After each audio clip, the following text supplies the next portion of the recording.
This is a Dragon Blazer production.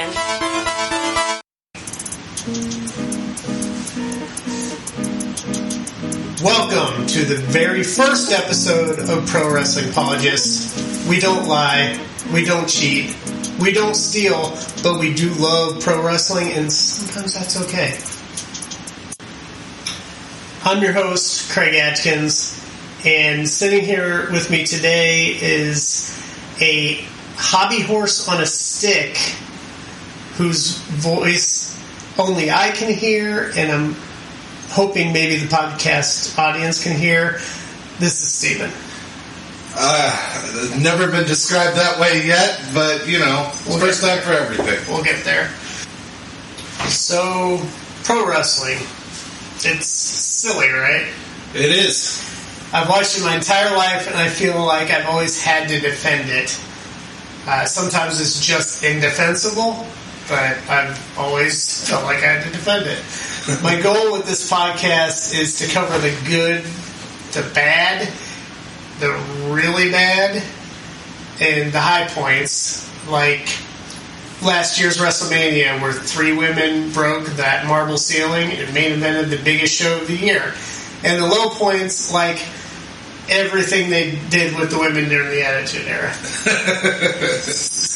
Historians aren't completely sure, but date back almost 100 years ago when the sport crossed over from legitimate shoot wrestling to kayfabe, the industry word used for wrestlers staying in character. It's carny speak, sort of.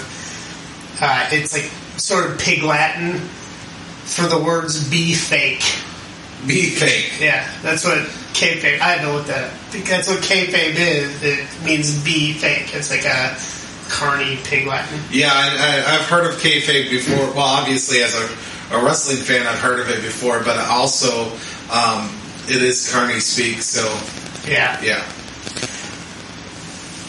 But now wrestling is as big as it's ever been, with the ever-present juggernaut that is WWE expanding into basic cable and launching their own network with thousands of old WWF, WCW, and ECW footage. We have, for the first time in 20 years, a legit competitor in AEW, which is a lot of fun. New Japan is huge. Impact, Ring of Honor, wrestling is hot right now, white hot. Except for the Rona. The Rona's kind of put a damper on things. The coronavirus has obviously taken a toll, but you can be sure that as soon as the doors open back up, seats will be filled. Absolutely. But, I mean, that's kind of what this podcast is. I'm trying to figure it out, but I want to cover the good and the bad of this thing that I love so very much. So we'll get into some news. The news this week's been ridiculous last couple of weeks. It's a lot to get into. I don't think I'm going to dive into it a whole lot today. But there's been a lot of women stepping out and telling their stories of abuse and accusing multiple wrestlers, announcers, and even journalists in the industry across like all the different organizations. Everyone's been dealing with this. WWE's they've been firing quite a few. I'm not going to name names right now. There's ongoing investigations. The whole thing's awful, so I'm going to refrain from reporting on the names because it's not going away anytime soon. I think we'll have a better idea what's going on later. I know Jack Gallagher was one of the ones that was fired, along with some NXT UK talent, some guys I've never heard of. But maybe as the dust settles and the names are all out there, I'll revisit the story. Another big story is the Rona. Several WWE employees have tested positive for COVID-19, including on-air talent. Renee Young confirmed that she's tested positive, and as a result, her husband, AEW champion Jon Moxley, is quarantining as well. Less importantly, this is affecting WWE's taping schedules, so what are you going to do? SmackDown, half of it was devoted to re-airing the Taker AJ Styles Boneyard match. And it was a weird SmackDown, too. You haven't seen it yet? No. Jeff Hardy gave he did the Undertaker bow thing. It was weird. You have to get around to it. I'm wishing everyone a speedy recovery, and come on, WWE and AEW. Let's get better at preventing all this. Test your people. Test your people. Another thing I want to touch on is the supposed Undertaker retirement. And Heard about that. Call bullshit. Undertaker's not retired. There are certain shady at best sources like the Rage and Blaze show. Have you heard that one? Yeah, I think I have. They've interpreted Undertaker's announcement that he has no desire to step in the ring again as a retirement. But that was Mark Calloway speaking. And what Mark needs to know, and what you all need to know, is that Undertaker's will is not his own. Mark might not have a desire to take the bumps and tear his ligaments, but you see, Vince McMahon has this little safe under his desk. Inside that safe is Undertaker's mystical urn. Ooh. You remember the urn? I do, from Paul Bearer. Well, we might not see Taker for a while, and Mark might be living it up, frolicking with tigers with Michelle Cool and Doc Annell, or whatever the dead man does with his time. But all it takes is one WWE house show in Saudi Arabia, and Vince takes out that urn and says, Taker, they want Sting. The Saudis want Sting. Sting needs an opponent. And then Mark or Undertaker said, oh, damn it, Michelle, get my hat. And he's off to Saudi. So, congrats on the retirement, Taker, and I'm looking forward to your next match. That will definitely be very soon, maybe next month. Oh, I'm glad you know these things. Okie dokie. It's time to get into the gooey center of what this show is all about. I think with some of my episodes, what I want to do is a quick and dirty profile on a wrestler, event, or whatever in the world of professional wrestling that we love so very much. Today, I'm going to do a profile on Chavo Guerrero Jr. I liked Chavo. He's great. He's, of course, the nephew of the late, great Eddie Guerrero. And he's a great wrestler and entertainer in his own right. A guy that definitely deserves to be in the Hall of Fame right alongside his Uncle Eddie as Los Guerrero's tag partner. They were a great tag team together. He isn't already in the Hall of Fame? Chavo isn't. Oh, wow, that's yeah. Very missed opportunity there. Yeah, there's... I don't know how accurate it is, but I'm reading that there's some bad blood. Chavo did sue WWE and that will do it. Hey, there's a lot of guys that have, and it's still fun to play. But anywho, Chavo Guerrero is Chavo Guerrero Jr. is a third-generation wrestler. He's the grandson of Gory Guerrero and the son of Chavo Guerrero Sr., or later known as Chavo Classic. He was born and raised in El Paso, and he grew up watching his legendary family wrestle and practice wrestling himself in a ring set up in the family garden with his Uncle Eddie, who's closer in age with, and they kind of grew up as best friends. More like brothers than uncle and nephew. In 1994, he made his wrestling debut in Mexico and went on to wrestle in New Japan. And then in 1996, he debuted in WCW, losing in his Nitro debut to Dean Malenko. He received and lost his first title shot for Ric Flair's United States Championship. And fast forward to August of 1996, he teamed with Uncle Eddie and defeated High Voltage. He would go on to eventually become a reluctant partner to Eddie, Uncle Eddie, reluctant to adapt to his lying, cheating, and stealing ways. Uncle Eddie's abuse and manipulation drove Chavo right to the edge of sanity. where he had a psychotic break and became obsessed with his new friend, a hobby horse on a stick named Pepe. Well, wait a minute. Isn't that what you just called me earlier? Yes. Well, that's His rude. good friend Pepe. Chavo went on to feud with Norman Smiley, who I love. I love Norman Smiley. I might be the biggest Norman Smiley, or only Norman Smiley fan. He wanted to feud with Norman Smiley, who they threw a birthday celebration for Pepe, where Norman stole Pepe and tossed him into a wood chipper. I believe I had you watch that. Well, that was just rude. Which, yeah, was rude.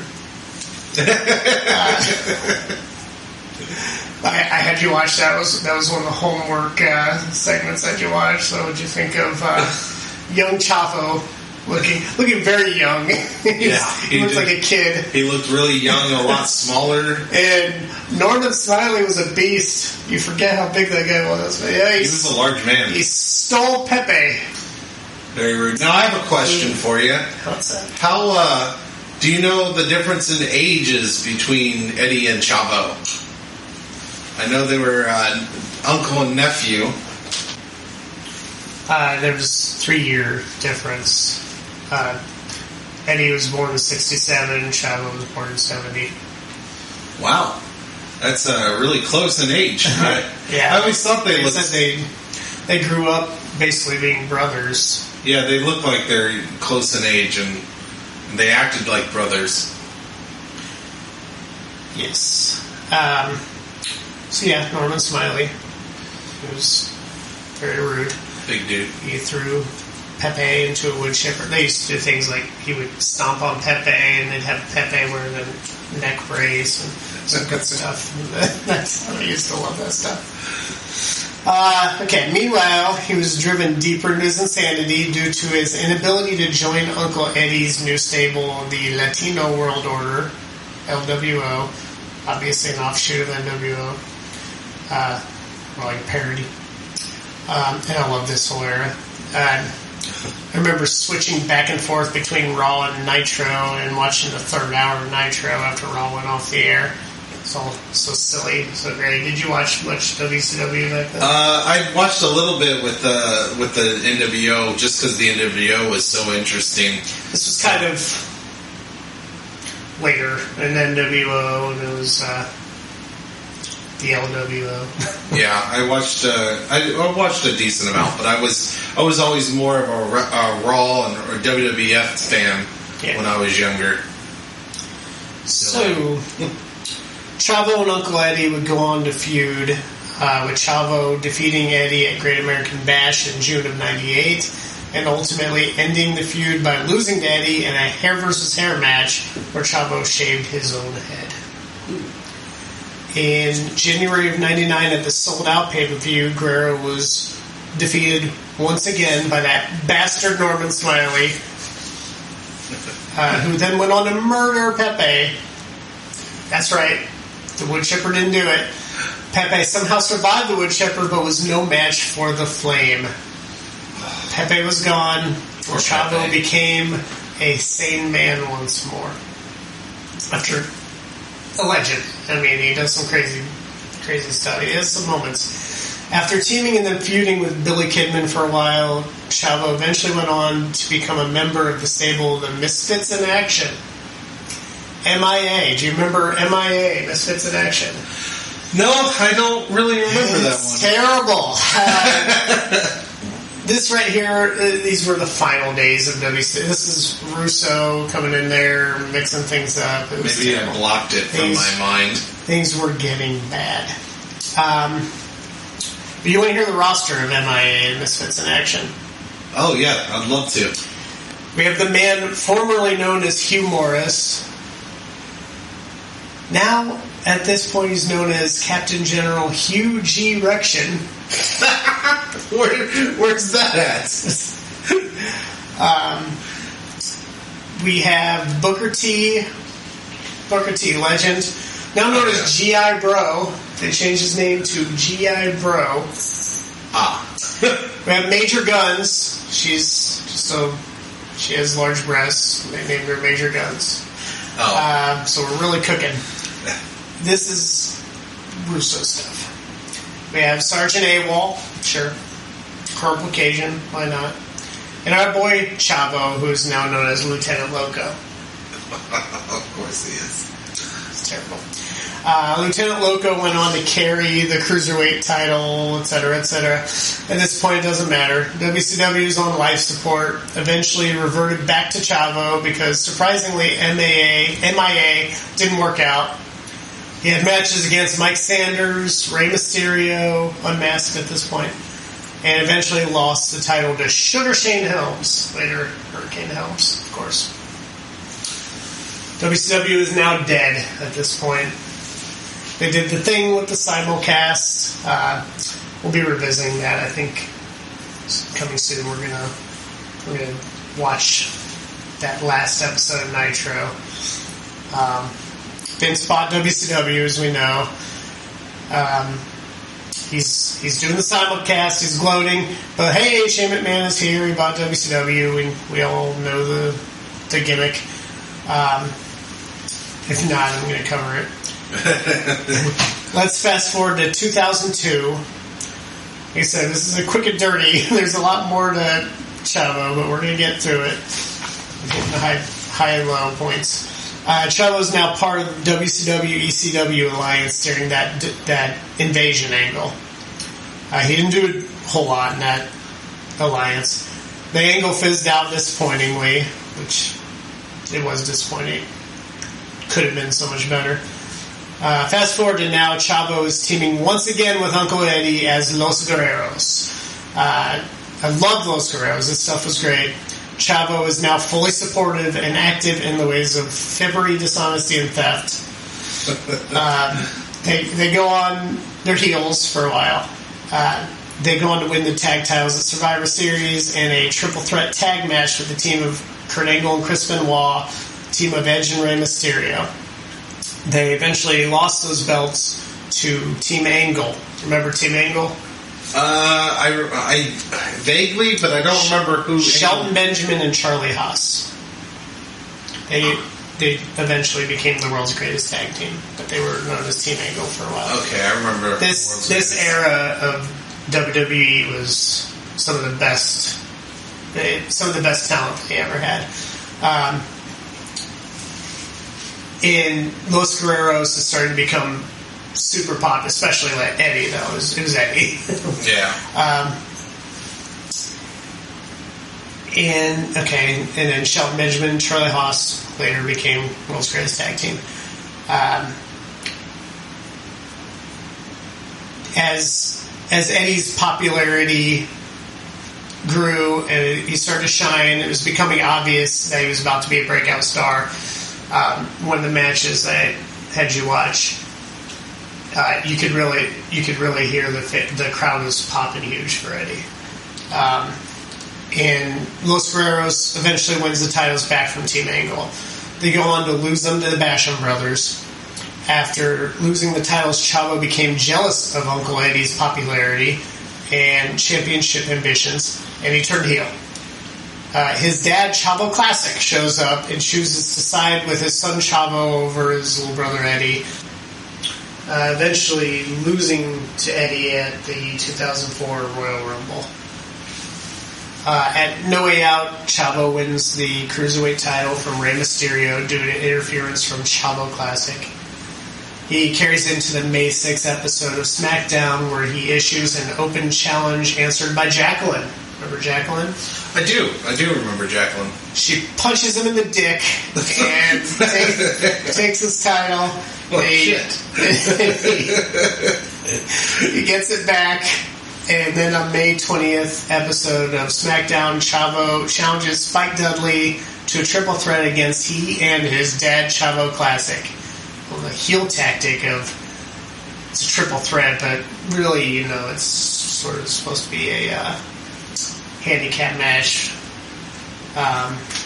The heels outsmart. Wait, nope, never mind. Chavo Classic accidentally pins his son and becomes the Cruiserweight champion. Whoopsies. Whoopsie-doo. Eventually, Classic loses it to Rey. After a concussion, a brief face turn, and back to heel again, we're going to fast forward to the 2005 draft where Chavo was drafted to Raw.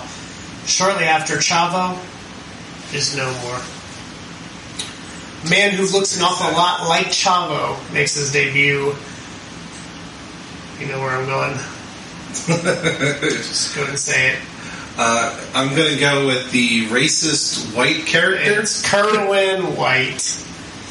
He rolls down the ramp to his Sinatra-esque theme song, riding a golf cart, bleached blonde hair, really embracing the stereotypical conservative Anglo-American male. He addresses the crowd, says a bunch of racist stuff, calls himself a role model, gives us his phrase, "If it ain't white, it ain't right." Some real dumb stuff here. But it's over. The crowd hates him. He says racist stuff, especially towards Shelton Benjamin. He eventually hires a caddy to help him to win his matches, named Nick Nemeth. I think is how you pronounce it. Do you know who that is? No, I do not. More commonly known today as Dolph Ziggler. Oh. So this is kind of his debut as a... it was before he was a cheerleader. I was going to say, this is before Spirit Squad? He was a caddy for... That's nice. For Kerwin White. Good stuff. On the morning of November 13th, 2005, in Minneapolis, Chavo Guerrero was contacted by hotel security. His Uncle Eddie was not responding to a wake-up call from the front desk. After security let Chavo into Eddie Guerrero's room, Chavo found his uncle and closest friend unconscious. He attempted CPR, and Eddie Guerrero was declared dead when paramedics arrived. The legend, one of the best in the ring and out, former champion, one of the best and most popular superstars in history, was dead at the age of 38. It's rough. It's the tribute show was the following day. Needless to say, Kerwin White was never seen again. I think that's easy to say. Yeah. Chavo was, again, a babyface, obviously. And on that tribute show, he had a really fun match against JBL, which had to have been hard. I don't know how he was able to even do that match. It was a really fun match. I do watch it. Yeah, I did watch that one. He hit all of Eddie's signature moves. Finished off with the strong splash. And he did the whole throwing the chair into the ring and giving the chair to JBL and laying there and doing the push to the crowd and all it was great. Amazing stuff Eddie used to do.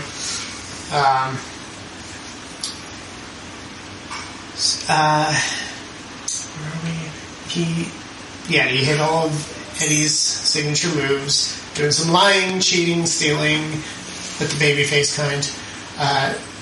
The referee caught Chavo cheating and almost disqualified him, but you go ahead, you little scamp. he didn't want to ruin the tribute to Eddie. Right. Chavo wins with the frog splash. He would go on to stand up for the Guerrero family in his matches with Randy Orton, the likes of Randy Orton. He also feuded with his friend Chris Benoit, which brings me to June 25th, 2007. Oh, I wonder what happened on that day. Chavo gets a text from Benoit stating his full address and that the garage is open and the dogs are chained up in the backyard. Chavo found this text odd, and soon the horrors of that day started to reveal themselves. I'm not going to get into the details, but we know the story. Chris Benoit murdered his wife Nancy and his little boy Daniel and then killed himself. He would be a Hall of Famer. He would be in everyone's top 5 greatest of all time. Now he's only remembered as the wrestler that murdered his family. let's move right the fuck along from that. Yeah, fuck that shit. I'm going to fast forward to December 18th, 2007. In WWE's recently formed version of ECW that was being touted as a sort of renegade third brand for WWE, kind of became what NXT is now. It was fun. I watched it, but it didn't last long. And I might be the only one that liked it. I don't know. Probably why. Chavo Guerrero makes his debut, interrupting the main event between MVP and ECW champion CM Punk. He attacks Punk and makes it clear he wants the ECW title. He then goes on to take that ECW title from Punk in a no DQ match after capitalizing on an interference from Edge. He carries it to WrestleMania 24, where he loses it to the Devil's favorite Demon Kane in a record 11 seconds. That was pretty much the end of his run on the ECW brand. The ECW didn't last much longer either. Chavo eventually found himself back on Raw and starting to scrape the bottom of the card, feuding with Santino Marello, Hornswoggle. That's a great feud there. He eventually wrestled his last match for WWE, and this super memorable match with JTG and Darren Young against Yoshitatsu, Connor O'Brien, who was Connor of the Ascension, and Vladimir Kozlov. Real barn burner. Yeah. Remember that match? No. Nobody. Chavo doesn't remember that match. That's me speaking for Chavo, I don't. After being released from WWE, Chavo spent time on the indie circuits, TNA, Lucha Underground, and aside from his long and mostly successful career, Chavo has done some acting. He played a wrestler in 1996 in the erotic Showtime series Red Shoe Diaries. He played, you guessed it, a wrestler in the NBC TV series Grimm. And to this day, Chavo works... Say what? I've actually watched Grimm. Have you watched Grimm? Have you seen Chavo? Oh. And to this day, Chavo works as the fight coordinator for the hit Netflix series Glow. I need to watch that. Yeah, me too. Where he has appeared in 2 episodes of the second season as the wrestler Chico Guapo. I guess you can say, compared to where he was at the end of his WWE career, that's a glow up. That's cheesy. Thanks for laughing. And nowadays, Chavo has gotten into the beer game, the craft beer game, with his Los Guerreros Mexican lager. Ooh. I love me some beer. We might have to try that. Yeah, I wish we would have had that for this episode. Yeah. So that's all I got on Chavo. I mean, obviously there's a lot more to Chavo, but I did the quick and dirty. Quick and dirty. Yeah, I mean, I really like Chavo. I always liked him. I liked his Pepe stuff, as silly as it is. WCW. I think I remember seeing quite a bit of that, and it was so wonderfully dumb. He kind of always... He was always in the shadow of his Uncle Eddie, but I think on his own he's a Hall of Famer, deserving Hall of Famer. Now, you may not remember or know this, but does the Pepe stuff, did that come around the same time that Al Snow had Head? I'm not sure. I'm sure. It was probably around that, because I guess ECW was going on over there. Yeah, I don't know. I have no idea. Well, I know that wrestling has a bad habit of trying to steal each other's gimmicks, and I feel like Pepe I'm going to just go ahead and say Pepe was all Chavo. I'm going to say that was his good pal. Yeah, no, he was a good, loyal horse. Right up until that bastard Norman Smiley. Son of a bitch, Norman Smiley. So that concludes the first episode of Pro Wrestling Apologists. Feels good. I already feel the audience growing. Oh, yeah. I'm sure the listeners will be in the maybe dozens. So, Steven, you got any social media to plug? Yeah, you can follow along with me on my Twitter at Dragon Blazer Pro. I also have a Dragon Blazer Productions Facebook page that you can join and invite your friends. And I am Craig Atkins. You can follow this podcast at PW Apologists on the Twitter. And you can follow me at Craiger Atkins.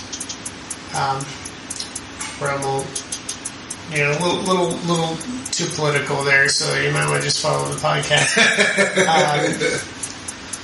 Follow both on the Twitter. And forever and always, we love professional wrestling, and sometimes that's okay. Sometimes it is.